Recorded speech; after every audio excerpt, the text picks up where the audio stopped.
작년에 우리나라 교육부 고위 간부 중에 한 분이 민중들은 개나 돼지다, 이런 이야기를 해서 온 국민의 공분을 샀던 일이 있습니다. 나는 신분제를 공고화해야 된다라는 말도 해서 한 언론에서 이것을 공개함으로 말미암아 우리나라의 지도층들의 의식의 한 단면을 함께 보게 되면서 많이 화가 났던 적이 있습니다. 그분은 그렇게 얘기했어요. 국민들은 개나 돼지다. 개, 돼지 보고 그냥 먹고 살게만 해주면 된다. 그럼 당신이 말하는 민중은 누굴 말합니까? 우리나라 국민의 99%를 말합니다. 그러면은 1%는 고위층이고 99%는 개나 돼지입니까? 맞습니다. 그렇게 얘기한 거예요. 그러면은 기획관님은 어디에 속합니까? 나는 1%가 되려고 노력하는 사람입니다. 어차피 이 사회는 평등할 수 없기 때문에 그런 현실을 인정해야 되는 것 아닙니까? 뭐 이런 식의 말을 했어요. 그러면 기획관의 자녀도 비정규직이 돼서 99%로 살 수 있을 텐데 그게 남의 일 같이 느껴집니까? 그랬더니 분명한 대답은 하지 못했는데, 그때 여러분 작년에 구역에서 컵라면도 못 먹고 죽은 20대 청년이 있지 않았습니까? 그 아이가 가슴 아프지 않습니까? 사회가 변하지 않으면 내 자식도 그렇게 될 수 있지 않습니까? 그게 내 자식이라고 생각해 보시기 바랍니다. 그랬더니 그분이 그게 어떻게 내 자식처럼 생각이 됩니까? 그게 자기 자식 일처럼 생각이 되나요? 신문기자가 우리는 내 자식처럼 가슴이 아픕니다. 에이, 그건 위선이지. 이렇게 얘기한 겁니다. 참 안타까웠습니다. 지도자라는 사람이 아픔을 겪는 사람들에 대한 공감 능력이 떨어질 때, 다른 사람들의 어떤 어려운 일들을 공감하지 못할 때, 그 사회는 굉장히 불행해집니다. 엘리트 코스만 밟았기 때문에 그렇게 어려운 사람들의 사정을 잘 모르는 거죠. 그래서 공감 능력이 없다라는 것은 그 사람 개인뿐만 아니라 그가 속한 공동체, 그런 사람들이 높은 자리에 오르게 되면 그 나라는 참 불행한 나라가 됩니다. 우리는 오늘 공감의 영성이란 말씀을 나누어 보려고 하는데요. 오늘 예레미야 8장 18절에서 9장 1절까지 읽어서 어떤 분은 왜 9장 1절은 왜 읽었지? 그럴 수도 있겠습니다. 히브리어 성경은 9장 1절이 8장 23절로 나와 있어요. 그래서 이 성경 말씀은 18절부터 9장 1절까지가 한 단락입니다. 오늘 8장 18절에서 9장 1절 본문을 택한 이유는 예레미야서 안에서 예레미야가 내적 번민을 가장 강렬하게 느끼고 있습니다. 예레미야가 굉장히 지금 마음이 아픕니다. 예레미야는 이전까지만 해도 동족들의 잘못을 질책하고 그리고 그들을 심판하는 메시지를 전했습니다. 그러나 여기에 와가지고는 이제는 동족 유다에 대한 염려와 비애가 등장하고요. 왜냐하면 이 백성들이 죽음에 이르는 병을 앓고 있었기 때문에 그렇습니다. 8장 22절을 잠깐 보실까요? 길르앗에는 유황이 있지 아니한가? 그곳에는 의사가 있지 아니한가? 딸 내 백성이 치료를 받지 못하면 어찌 됨인고? 지금 유다 백성들이 치료를 받지 못하고 있습니다. 치료가 안 되는 병입니다. 죽음에 이르는 병입니다. 지금 유다 백성들이 죽음에 이르는 병을 앓고 있다는 얘기입니다. 이 단락은요, 구약성경 전체에서 여기만 나오는 독특한 하나의 현상이 있습니다. 여러분 8장 18절을 잠깐 보실까요? 슬프다 나의 근심이요 어떻게 위로를 받을 수 있을까? 내 마음이 병들었도다. 딸 내 백성이 심히 먼 땅에서 부르짖는 소리로다. 여기 18절에 나는 누굴까요?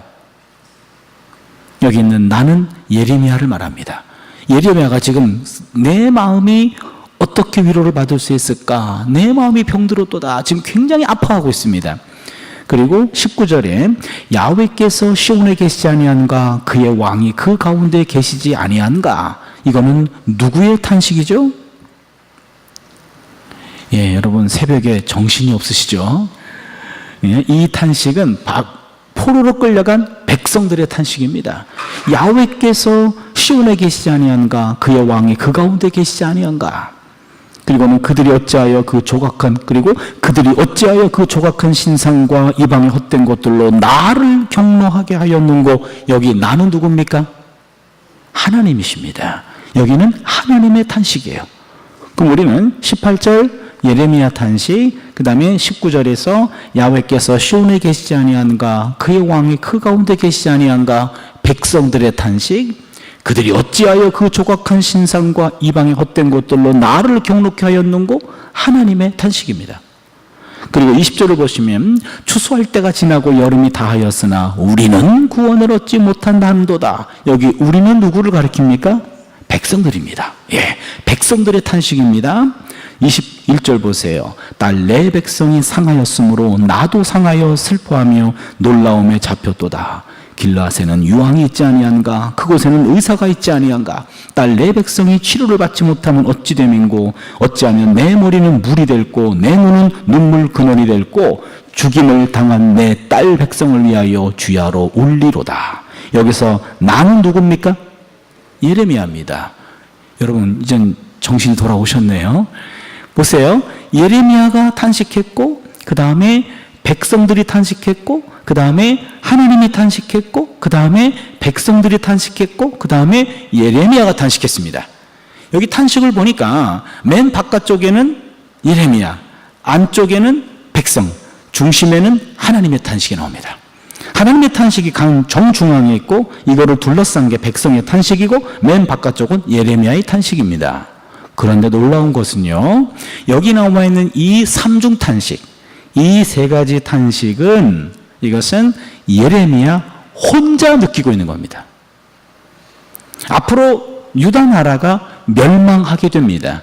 그러나 이 당시 유다 백성들은 아무도 인식하지 못합니다.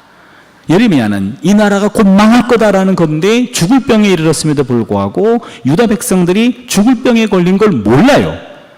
그리고 전쟁이 일어나서 이들을 다 하나님이 심판한다는 사실을 몰라요. 예레미야는 그것을 혼자만 합니다. 너무 슬퍼요. 그렇게 얘기합니다. 그러나 아무도 듣지 않습니다. 예레미야는 그것 때문에 괴로워합니다. 곧 망할 이 나라에 대해서 아무도 인식하지 못하는 그것에 대해서 괴로워하고, 포로로 끌려가서 탄식할 백성들의 탄식을 예레미야는 지금 미리 듣고 있습니다. 그리고는 그렇게밖에 할 수 없었던 하나님의 안타까운 마음도 예레미야는 홀로 느끼고 있는 거죠. 그래서 예레미야 혼자서 본인의 탄식, 백성들의 탄식, 하나님의 탄식을 다 느끼고 있는 것, 여기 이외의 본문에는 없습니다. 아주 독특한 본문입니다. 예레미야만 갖고 있는 아주 민감한 영성을 우리는 여기서 보게 됩니다. 우리는 여기서 예레미야가 자신의 민족들의 고난을 냉소적으로 구경만 하는 사람이 아니었음을 보게 됩니다. 예레미야의 비판은 바로 비판을 위한 비판이 아니었습니다. 예레미야의 비판은 대상들을 향한 연민과 사랑이 담겨 있습니다. 이스라엘 백성들의 잘못을 지적할 때 너희들은 그럴 줄 알았어, 이런 식으로 아주 냉소적으로 비판한 것이 아니라 그 유다 백성들에 대한 사랑과 연민이 담겨 있습니다. 그래서는 안 되는데 어떻게 그렇게밖에 못 삽니까? 여러분 그러면 안 됩니다 라고 연민과 사랑 가지고 그들을 비판한 겁니다. 냉소적인 비판은요, 상처만 남는 법입니다. 너 그럴 줄 알았어, 이러면 그 말 듣는 사람이 상처받아요. 너 왜 그랬니? 너 왜 그랬니? 이 사랑과 어떤 안타까운 마음이 담겨 있을 때 그 말을 들은 사람이 더 마음의 문을 열지, 냉소적으로 너는 뭐 이러고 비판만 하고 그러면은요, 상처받습니다. 예레미야는 자신의 백성들의 고통을 함께 동참하면서 그들과 함께 통증을 느낍니다. 예레미야 8장 18절에 내 마음이 병들었도다. 21절에 나도 상하며 슬퍼하며 놀라움에 잡혔도다. 9장 1절에 어찌하면 내 머리는 물이 되고 내 눈은 눈물 근원이 될고. 예레미야는 불치병에 걸려서 삶의 희망이 끊어진 백성들을 생각하면서 하염없이 흐르는 눈물을 주체할 수가 없었습니다. 그래서 여러분, 예레미야 하면 생각나는 게 눈물의 예언자죠. 예레미야는 아주 민감한 영성을 소유한 사람이었습니다. 예레미야는 구약성경의 다른 인물들과는 아주 다르게 민감한 영성을 소유하고 있었습니다. 요즘 젊은 친구들이 사람들의 혈액을 가지고 이제 그런 얘기를 하더라고요. 교수님, A형은 뭔지 아십니까? A형은 뭐냐? 그랬더니 소세지래요. 소세지. 소심하고 세심하고 지랄 맞대요. 소세지. 그럼 B형은 뭔지 아십니까? 뭐냐? 그랬더니 오이지랍니다. 오이지. 예, 오지랖 넓고 이기적이고 그리고 지랄 맞답니다. B형이요. O형은 단무지라고 그러더라고요. 단순하고 무식하고 지랄 맞고요. 제가 AB형이거든요. 그 AB형은 뭐냐 그랬더니 교수님 지예요. 그게 뭐냐 그랬더니 지랄 맞고 지랄 맞고 지랄 맞대요. 그래서 그래, AB형의 맛을 봐라. 너는 F다. F 줬어요. AB형은 지지지랍니다. 근데 여기서 제가 초점을 맞추고 싶은 거는 A형이에요. 소시지. 소심하고 세심하고 지랄 맞다. 근데 아마 예레미야는 아마 AA 형 내지는 트리플 A형이었던 것 같아요. 굉장히 민감했던 사람 같습니다. 예레미야 4장 19절을 보면은요, 슬프고 아프다, 내 마음속이 아프고 내 마음이 답답하여 잠잠할 수 없으니 이는 나의 심령이 나팔 소리와 전쟁의 경보를 들음이로다. 지금요, 평화십니다. 전쟁에 대한 소식은 전혀 없어요. 그런데 앞으로 전쟁이 일어나서 지금 전쟁의 경보 소리가 지금 내 귀엔 들리고 있어요. 예레미야는 아무도 듣지 못하는 전쟁에 대한 위협을 예레미야는 혼자 듣고 있습니다. 곧 전쟁이 일어납니다 라고 얘기하는데 백성들은 저 사람 미친 사람 아니요? 지금 무슨 전쟁이 난다고 그래? 이런 식으로 아주 예레미야는 혼자 민감하게 국가의 위기를 느끼고 있습니다. 그러기에 예레미야는 미친 사람 취급당합니다. 예레미야는 깨어있는 심령으로 전쟁의 소리를 앞다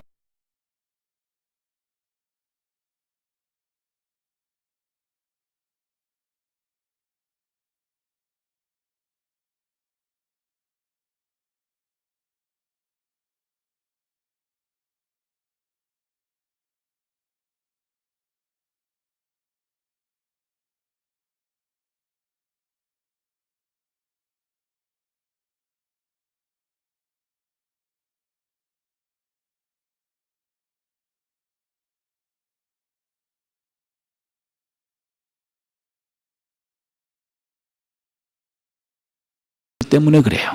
하지만 아직 전쟁이 시작되지 않았기 때문에 백성들은 예레미야의 말을 전혀 믿지 않습니다.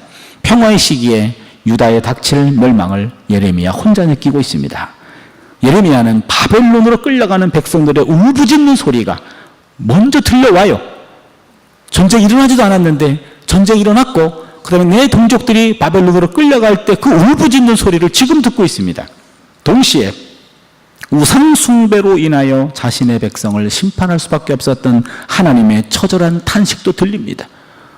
하나님은 너희들 왜 그랬니? 그럴 수밖에 없었던 하나님의 안타까운 마음, 예레미야는 그것을 듣고 있습니다. 이러한 성격의 소유자였기 때문에 예레미야는 눈물로 지새웁니다. 예레미야는 눈물의 예언자라는 별명을 갖게 됩니다. 예레미야 14장 17절 때문에 예레미야의 별명이 눈물의 예언자가 돼요. 14장 17절을 보시면 너는 이 말로 그들에게 이르라. 내 눈이 밤낮으로 끊치지 아니하고 눈물을 흘리리니 이는 처녀 딸 내 백성이 큰 파멸 중한 상처로 말미암아 망함이라. 내 눈이 밤낮으로 끊치지 아니하고 눈물을 흘리리니 바로 이것 때문에 예레미야는 눈물의 예언자라는 별명을 듣게 됩니다. 예레미야는 특히 남들의 탄식 소리에 민감했습니다. 미래를 내다보는 예언자 예레미야의 눈에는 유다 백성들의 사로잡혀가는 모습이 벌써 눈에 보입니다. 그리고 사로잡혀간 백성들이 먼 땅에서 지금 예루살렘을 향해서 탄식하는 그런 울부짖음 소리가 들려요. 야훼께서 시온에 계시지 아니한가? 여러분, 그의 왕이 그 가운데 계시지 아니한가? 야훼께서 시온에 계시지 아니한가? 하나님이 시온에 계시는데 시온은 예루살렘 안에 있는 거죠. 어떻게 시온이 멸망할 수 있는가? 어쩜 그러면서 지금 이 유다 백성들이 시온에 대한 이야기를 하고 있습니다. 구약 성경에 보면은요, 유다 백성들이 갖고 있었던 가장 중요한 두 가지 신앙이 시온 신앙과 그 다음에 다윗 신앙입니다. 시온 신앙과 다윗 신앙이에요. 쉽게 얘기하면 시온은 하나님이 택한 장소입니다. 그리고 하나님이 거기 거주하십니다. 그러기에 이방인들이 공격해 와도 시온은 무너지지 않습니다. 그러기에 시온은 우리의 피난처가 됩니다. 이 네 가지입니다. 하나님이 시온을 택했다. 하나님은 시온에 거주하고 계신다. 그러기에 시온은 이방인들이 공격해 와도 절대로 무너지지 않는다. 그리고 시온은 우리의 피난처가 된다. 일종의 시온 불패신앙입니다. 시온은 하나님이 택하신 곳이에요. 감히 이방인들이 공격해와도 절대로 무너지지 않습니다. 이런 믿음을 갖고 있었는데 시온이 멸망해가지고 바벨론 포로 끌려갔어요. 아니 하나님이 시온에 계시지 않습니까? 라고 끌려간 사람들이 탄식하고 있어요. 그리고는 다윗 신앙을 얘기합니다. 다윗 신앙은 하나님은 다윗의 나라를 사무엘하 7장 16절에 보시면 너희와 너희 왕조와 너희와 너희 나라를 영원히 내가 보존하게 해주겠다. 내 집과 내 나라가 내 앞에서 영원히 보존되고 내 왕위가 영원히 견고하게 하리라 하셨느니라. 사무엘하 7장 16절에 나오는 하나님의 약속이에요. 하나님이 다윗에게 다윗의 집과 다윗의 후손들은 나라가 망하지 않는다. 다윗 불패신앙입니다. 이게 유다 백성들에게 있어서 가장 중요한 신앙이었습니다. 그런데 지금 유다에 다윗 계통의 왕이 있는데 왜 우리를 지키지 못하고 우리가 왜 포로로 끌려왔는가? 시온은 어떻게 됐고 다윗 계통의 왕은 어떻게 된 것인가? 이 말은요, 바벨론 포로로 끌려간 사람들이 어처구니 없어가지고 하나님이 약속하신 것 아닙니까? 시온은 불패하다면 시온은 무너지지 않는다고 그러지 않았습니까?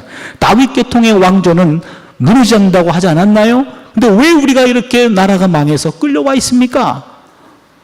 바벨론 포로로 끌려간 사람들이 당황해하는 모습들이 이 안에 담겨 있습니다. 이거는 도움을 구하는 외침이 아닙니다. 백성들의 입에서 나오는 실망과 절망의 표현입니다. 이와 같은 절망감은 그들이 사용하는 속담에도 나타납니다. 그게 20절에 나오는 겁니다. 추수할 때가 지나고 여름이 다하였으나 우리는 구원을 얻지 못한다. 여러분, 추수할 때가 지나고 여름이 다하였는데 구원을 얻지 못한다. 이거 무슨 얘기냐면 계절이 바뀌는 것처럼 당연하고 확실하게 보였던 하나님의 도움이 지금 전혀 없다 이 말입니다. 아니 지금 추수할 때가 지나고 여름이 다하였는데 우리는 구원을 얻지 못한다. 계절이 바뀌듯이 봄, 여름, 가을, 겨울이 있듯이 계절이 바뀐과 동시에 때를 따라 하나님이 도와주셔야 되는데 하나님이 우리를 절대로 도와주지 않고 계신다. 절망의 상황을 얘기해 주고 있습니다. 예레미야가 활동하던 이 시기에 바벨론이 예루살렘을 침공한 것이 597년입니다. 1차 침공입니다. 1차 침공 때 많은 사람들이 바벨론 포로로 끌려갔어요. 끌려간 그 사람들의 명단이 열왕기하 24장 10절에서 17절에 나옵니다. 제가 거기 24장 14절에서 16절만 좀 읽어드립니다.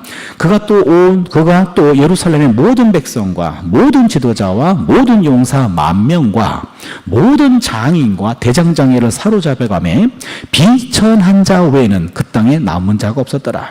그가 여호야킨을 바벨론으로 사로잡아가고 왕의 어머니와 왕의 아내들과 내시들과 나라의 권세 있는 자도 예루살렘에서 바벨론으로 사로잡아가고 또 용사 7,000명과 장인과 대장장이 1,000명 곧 용감하여 싸움을 할 만한 모든 자들을 바벨론 왕이 바벨론으로 사로잡아가고, 그 당시 왕인 여호야킨 왕 끌려갔어요.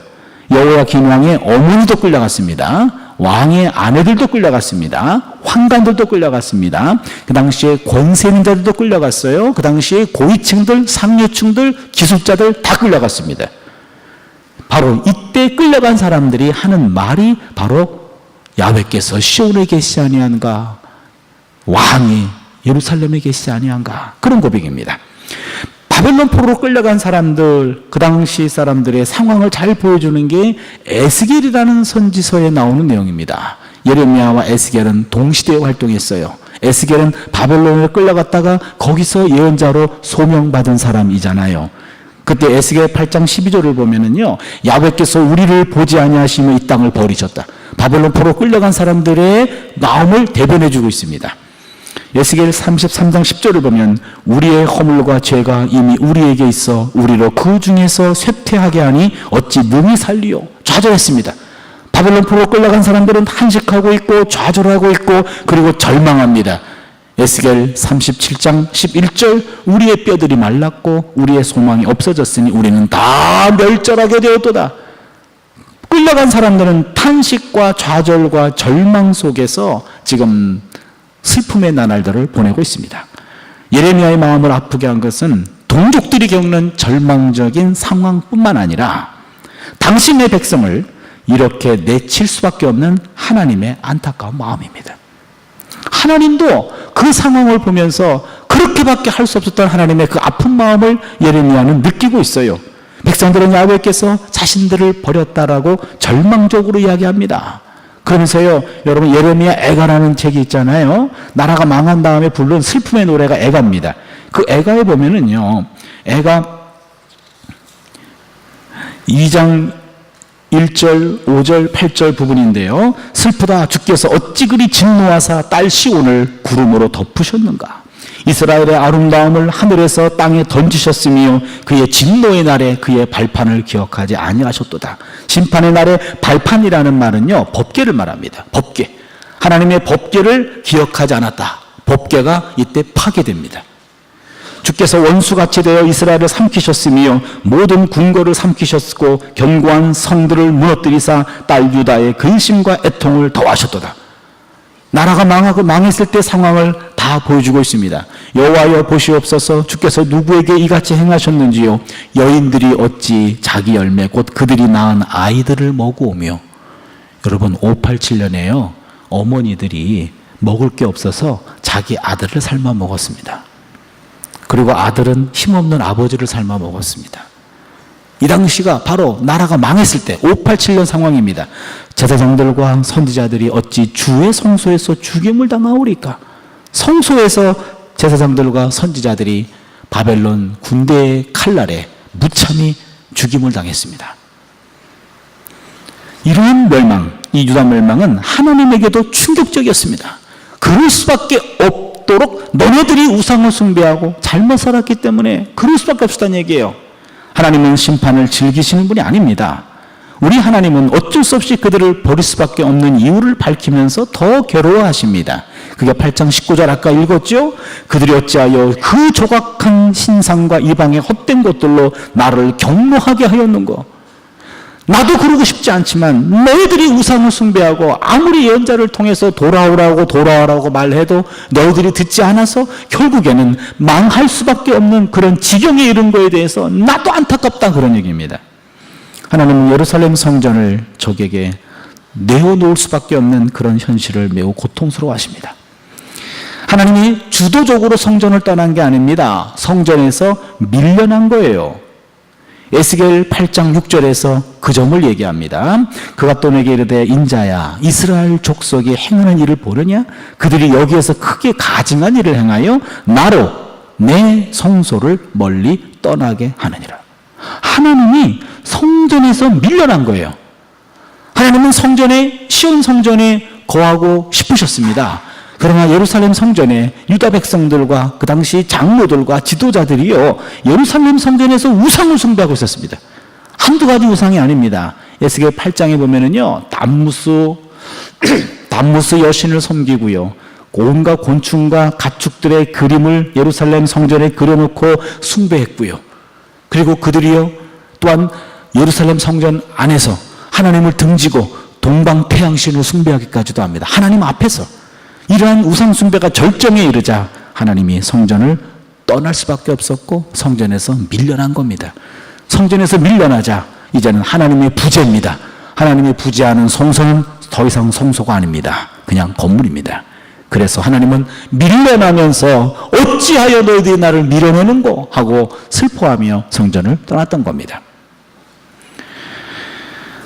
그렇다면 예레미야는요, 한편으로는 야훼께서 우리를 떠났다라고 탄식하는 백성들의 울부짖음 소리를 듣고요, 다른 한편으로는 백성들이 우상 숭배로 자신을 떠남에 대해서 통탄하는 야훼의 울부짖음을 듣습니다. 예레미야는 중간에서 하나님의 안타까운 소리와 백성들의 안타까운 소리를 다 듣고 있습니다.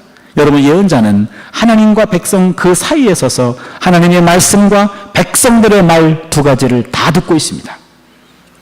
예레미야의 탄식은 자업자득으로 겪는 괴로움 앞에서 낙심하는 백성들의 탄식, 그 백성에게 분노하시며 괴로워하시는 야훼의 탄식을 함께 느끼는 탄식입니다. 예레미야는 하나님과 백성 사이에서 양쪽에서 서서 양쪽의 괴로움을 한 몸에 지니고 몸부림치고 있습니다. 하나님에 대한 동정, 인간에 대한 동정으로 가득 찬 사람이었습니다. 사람들 앞에 서서는 하나님을 변호하고 하나님 앞에서는 사람들을 변호했습니다. 사실 양쪽 소리를 다 들은 거예요. 하나님의 소리와 백성들의 소리를 다 듣고 있으면서 양쪽 중간에 껴있는 사람이 바로 예레미야였습니다.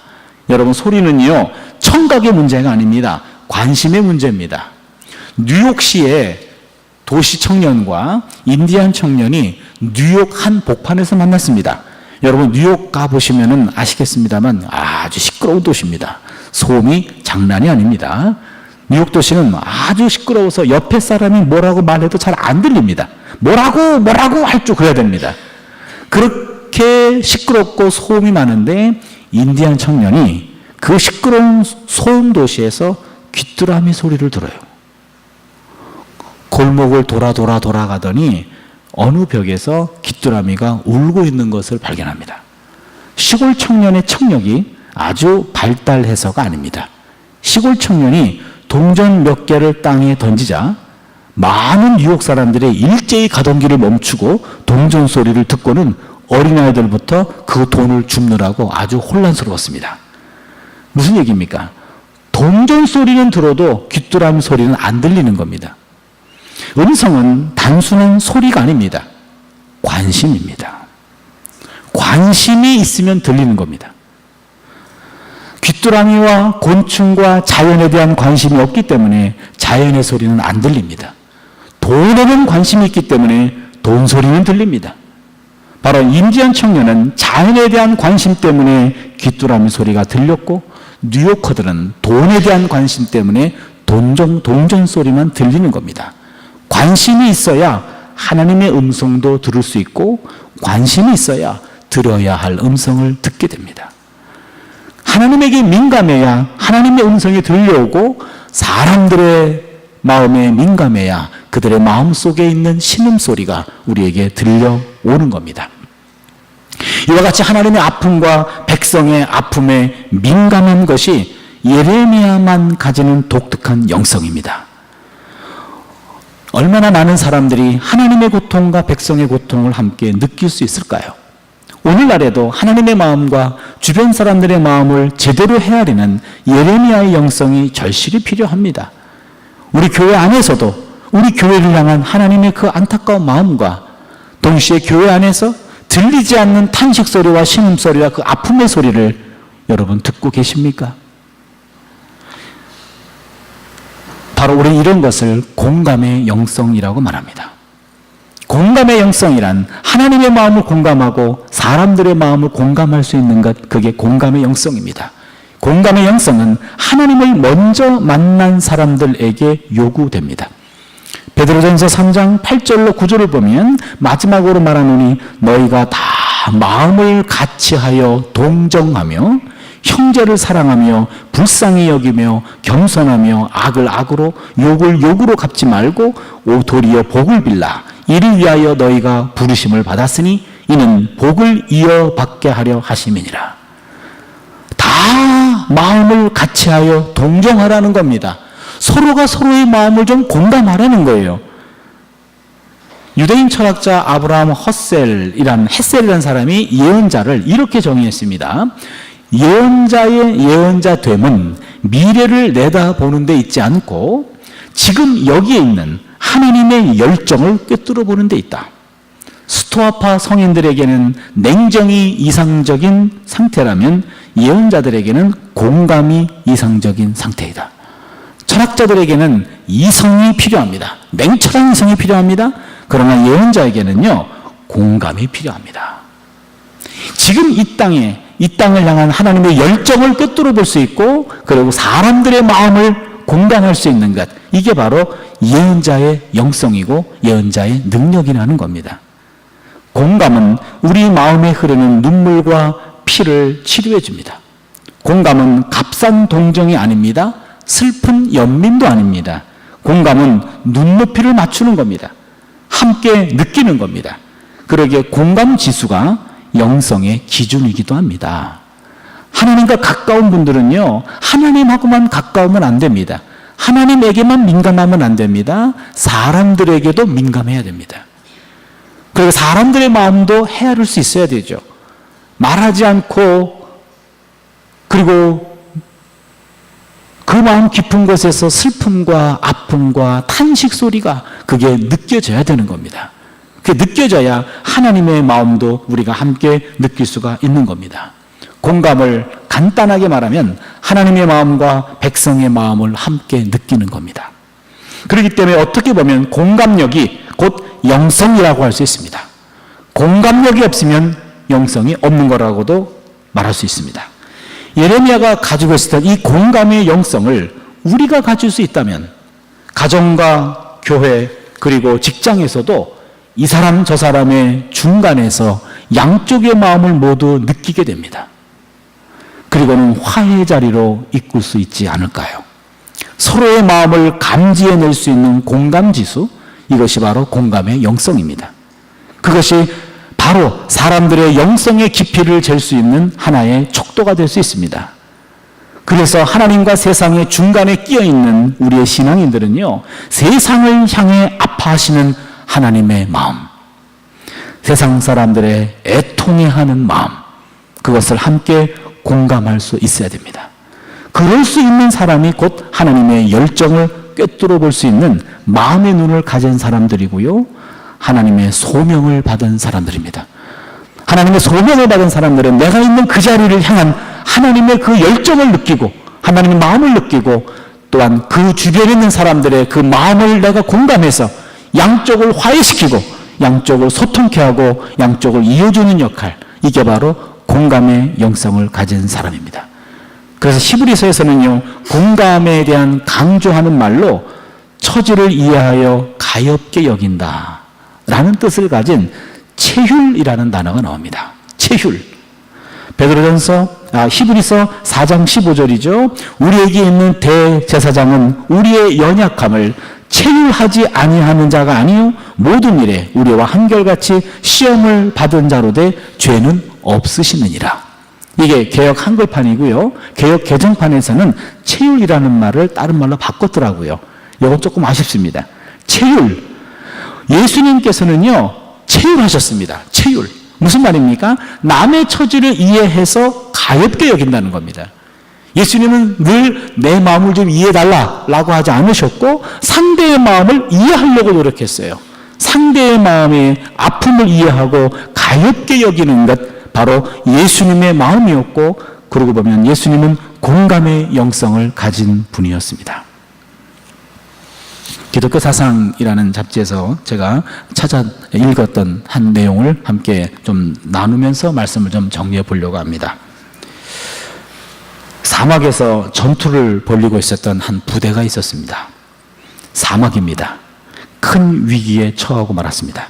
전투가 얼마나 치열했는지, 그리고 많은 시간 전투에 몰입하면서 전투 중에 그만 물이 떨어지고 만 겁니다. 식수가 떨어졌습니다. 사막 전투에서 물이 떨어진 것은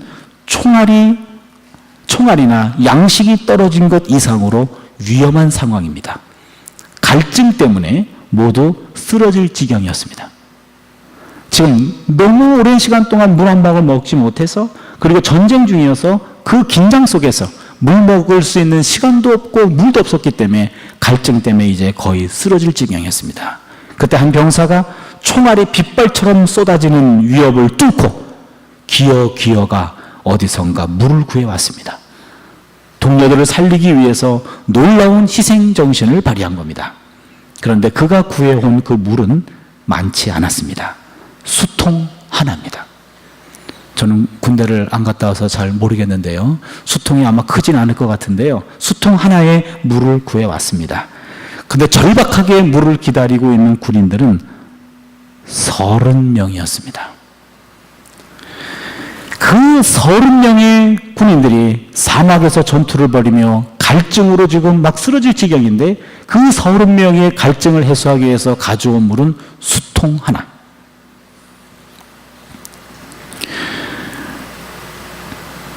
그 정도 물이라면 훈련 중에서 목이 마를 때 겨우 한두 명 정도의 군인들이 다 마셔버릴 수 있는 양입니다.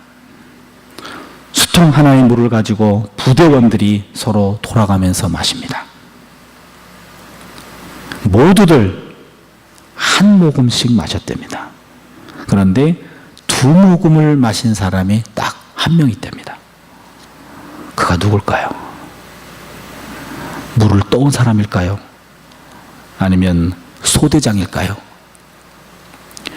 놀라운 것은 물을 두 모금 마신 사람은 맨 마지막에 마신 사람입니다.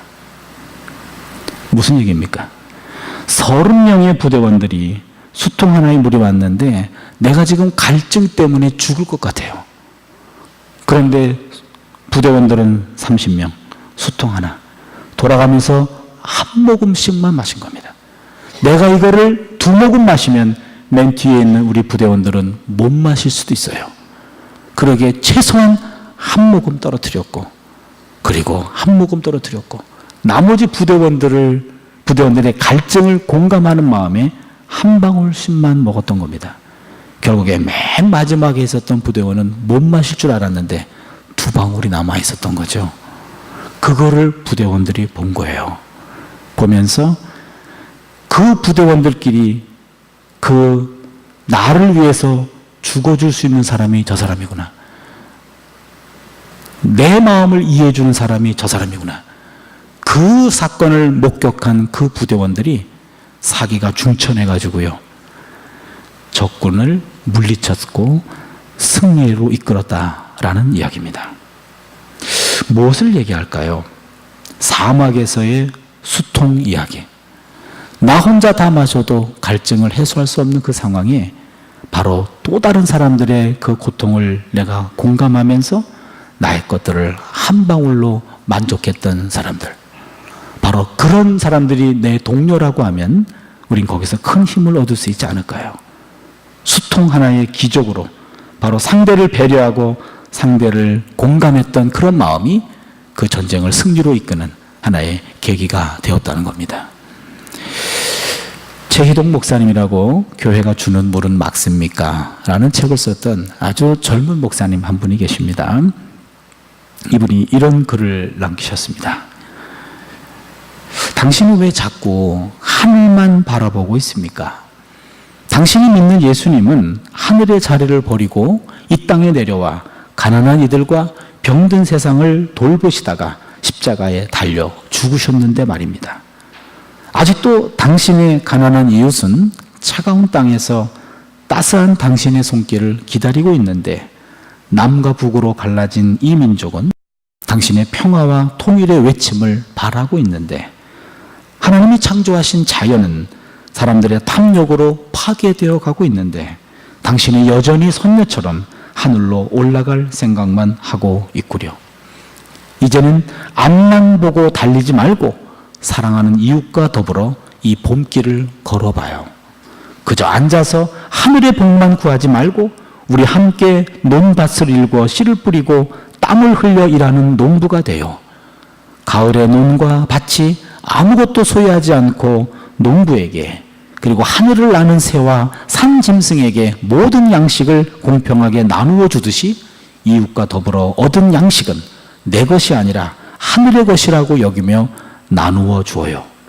그래서 마침내 아무것도 걸치지 않는 알몸으로 주님을 맞이하는 겨울나무처럼 그대와 나 그렇게 살아요. 바로 한 젊은 목사의 맑은 외침입니다. 나 하나 하나님 앞에 더 가려고 아둥바둥하며 주변 사람들을 외면하거나 무시하거나 아프게 하는 것이 아니라 바로 주변을 더 헤아리면서 주변과 더불어 살아나가는 우리 주변에 있는 그 아픈 사람들의 마음, 그것을 공감해낼 수 있는, 공감하는 사람은 피스메이커가 됩니다. 공감이 되지 않는 사람들은 트러블 메이커가 됩니다. 공감이 없는 사람은 항상 서운해합니다. 공감하는 사람은 상대의 마음을 더 헤아립니다.